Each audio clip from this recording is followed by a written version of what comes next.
Hey, what's going on, guys? Flick here, and welcome back to another episode of the FIFA 17 Career Mode with Southampton and the continuation of our final transfer window. Things are going excellent for us in the Premier League, currently 7 points clear of Leicester City, and we'll look to keep that going in today's episode. As per usual, we'll be playing 2 matches and simulating 1 because it is a transfer window episode. The 2 matches that we'll play is Stoke City and then the second leg tie in the semi-final of the EFL Cup against Burnley. And of course, we'll be simulating at home against Norwich City. We had some good news at the end of the previous episode. Arsenal did accept a swap deal. We'll be trading Uchan for Theo Walcott. The problem is, though, that we do not have sufficient funds to meet his wage demands. But I did see a comment saying that sometimes the players do accept lesser wages if you give them the 20% bonus per goal. So we'll try that out today, and we'll give Theo Walcott 70 grand in the wages, and then we'll bump up the bonus per goal to 20%. I don't know how many goals he'll be scoring for us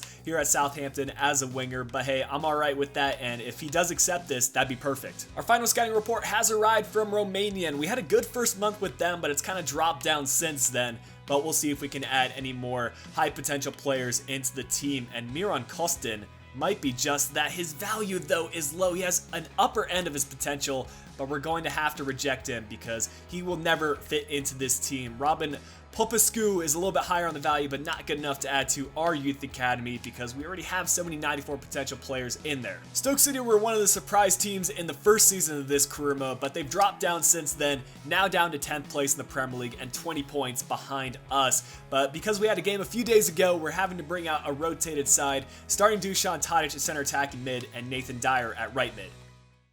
As I think many of you do know, Stoke City have a strong attack, but the player I'm most worried about is Jack Butland. He's one of the most overpowered keepers in FIFA 17, and it's going to be tough to beat him. Here's Dusan Tadic, using a simple ball roll to get by one defender, and now looking for options in the middle. Has found Kevin Volland, has a runner in between the defenders, and Wolscheid puts in the tackle and probably saved a goal. Here we go again. They're giving tons of space to Tadic, and he's waiting for the overlap run by Cedric. Now back inside to Kevin Volland. Wants to get it on his left foot. And he also has Sofiane Boufal. Instead, he'll play it to Morgan Schneiderlin. And this time it's Muniesa making the tackle. Great tackle by Ruben Semedo. He'll split the 2 defenders and find Dusan Tadic. Now to Sofiane Boufal. Back to Tadic. And this might be our chance to get through on goal. Kevin Volland just needs to beat by one more defender. We have Stoke City on edge, and we will score goals in this game. Free kick for us here just outside the 18-yard box. We'll try a driven free kick and see if Ward-Prowse can get it on target. That he does, but an easy save for Jack Butland. Here we go. Dyer's going to play it out wide to Tadic. And we've got Kevin Volland in the middle. We know he can win headers. Tadic got fouled in the process. And ref, you need to allow the play to continue. Volland scored a goal. I don't know if the keeper stopped playing, but that's ridiculous. I see that overlap run, and it will be provided by Ward-Prowse. Needs to shoot from outside the 18-yard box, and we end up winning ourselves a corner kick. Of course, we'll take this short and look for the player on the edge of the box. Who is this? It's Ward-Prowse. Let's try out another long shot, this time skying over the crossbar. The only thing I'm worried about at this point is a 0-0 draw. I think it's pretty clear Stoke City aren't going to create much on the attack, so we need to make sure we get our goal and pick up the 3 points today. I see Kevin Volland making that run, and that is a perfectly weighted through ball to find him. He'll use some precise dribbling to cut this inside. He's on his left foot, has an option on the far post. If we can get there, that could have been a chance for Sofiane Boufal, but once again, Stoke City's defense has proven difficult to beat. Maybe this could be the chance. Tadic, splitting the 2 defenders with a Berba spin. Needs support in the middle. He'll find Sofiane Boufal, and of course he's going to slot that away in the bottom left-hand corner, and it's 1-0 for Southampton. That is fully deserved. Great build of play by Tadic, and now we can start thinking about playing a little bit more defensively and bring on some substitutes. After that magnificent run and assist, I think it's about time we give Dusan Tadic some rest and bring on Uchan for what might be his last game as a Southampton player if Arsenal and Theo Walcott do accept that transfer deal. But we may as well make our 2 other substitutes. Harrison Reed coming in for Ward-Prowse to add more of a defensive presence, and looking at who else is available, I think Thierry Ambrose can finish up the game at striker for us. All of a sudden, it's a change of urgency from Stoke City, and it's former Sandrino again going down the left. Ruben Semedo not messing about and allowing a corner kick for Stoke. This is dangerous. You can see how many tall players they have in the box, and a lot of them are towering over us. But it's Virgil van Dijk to win a header, and Thierry Ambrose should have gotten that cleared. A little bit of nonsense there inside the 18-yard box, and it's another corner kick. We can't be making those kind of mistakes, and hopefully we do not pay for that. It's Muniz, the center back, still on the ball. Virgil van Dijk trying to put in a tackle, and of course that leads to a goal. I believe that's Stoke City's first shot on target.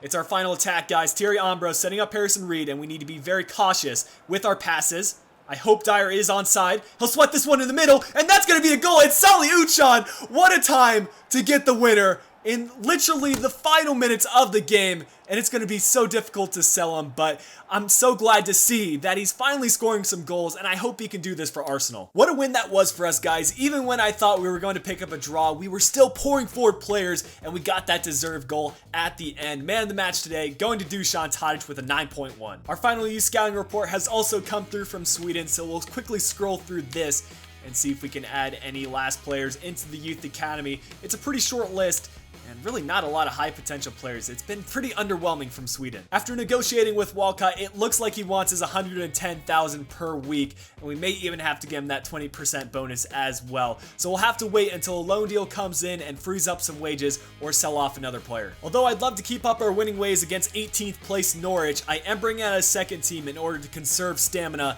in our first team for the EFL Cup semi-final against Burnley. This team should be enough to get the job done, and still a lot of high-rated players in there, like Højbjerg, Uchan, as well as Dyer. We have also started Kevin Volland, who got us the goal, because we know his stamina is not an issue. I'd like to add on a second one, and maybe someone else can provide that chance. 20 minutes left to play. It's going to be a tight last 10 minutes of the game. Gallagher coming on for Dyer, but it's Salih Uchan scoring another goal, and we get the 2-0 win against Norwich. Our last wave of youth players has come through from Italy, and I would argue that Italy has provided the best youth talents, at least in this scouting network, and we'll see if Lombardi can be a good enough player to sign, but he will not be, and we'll continue on, see if we can get a 94 potential player into the team. Moretti might be just that, and that is high enough on the value for me to sign him up, so he'll be going straight into the youth academy.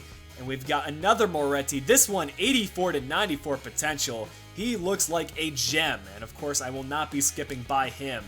We'll see if we got anyone else here towards the end. This one's going to be Ferrari. I hope he's quick, but he's too low on the value, and that'll wrap things up for Italy. With us having a 2-0 aggregate lead, I imagine Burnley is going to come out of the gate swinging, try and score goals, and close down that gap on the aggregate. But we brought out our strongest team possible, and I don't see any circumstance where we're going to blow a 2-0 lead.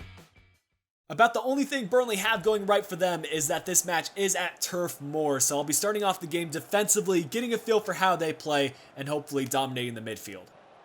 Here's Matthew Lowton, trying to loft in a cross, and we need to win this header. It's Andre Gray, who's not able to challenge, and we could get on the counter-attack. Not a lot of Burnley defenders back, and Morgan Schneiderlin trying to work his way through the midfield, but it's Hendrick who takes it away, and starting the counter-attack once again for Burnley. Boyd to Arfield, trying to stick with him. It's a great tackle by Cedric, and that's what I mean. Playing defensively, we don't have anything to lose, but we can't be making mistakes like that. Oh, this should be a through ball, and Volland is away. Just needs to get this one on his left foot and finesse it to the far post. That should be a penalty, but apparently Keane got some of the ball, and fair play to him if he did. Here we go again. It's Kovalenko. Not a lot of Southampton players pushing up with him, but we've got a player in the midfield. It's Kevin Volland.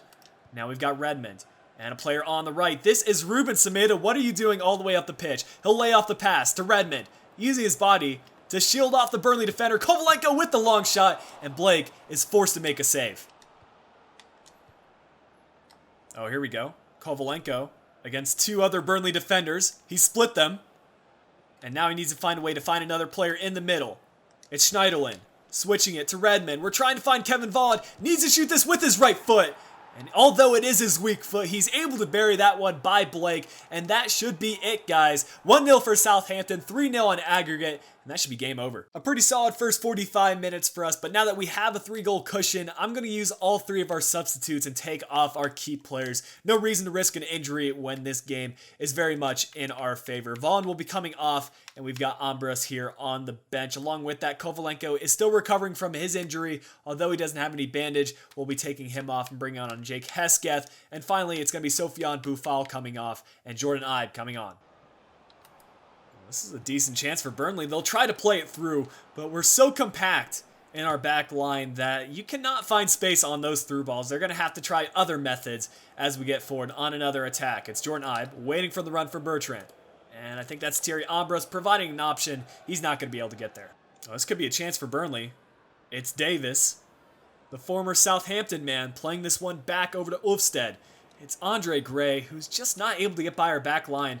I think our defense has to be one of our key points this season, and we would not be first in the Premier League if we didn't have the defense that we do have. But Thierry Ambrose, a chance for us to get another goal. Too heavy of a touch, and it's a goal kick for Burnley. A pretty boring 90 minutes out of the way, but the significance of this match is far from boring. We're through to the final of the EFL Cup, the exact competition that we lost last year. So we're looking for some redemption. Man of the match today going to Nathan Redmond. Well, guys, it's that time of the episode again. We've reached our tie against Crystal Palace, and we've yet to receive any transfer offers for the players we have put on the transfer list. So I'm hoping that can happen in the next episode, and we can finally bring in Theo Walcott into the team. But that will bring an end to today's episode of the Southampton Career Mode. Hope you guys did enjoy it. If you did, make sure to leave a like down below. Subscribe if you are new to the channel. If you're interested, you can follow me on my socials. Links to those are provided in the description down below. But until next time, this has been Flick. I'll be talking to you guys again soon.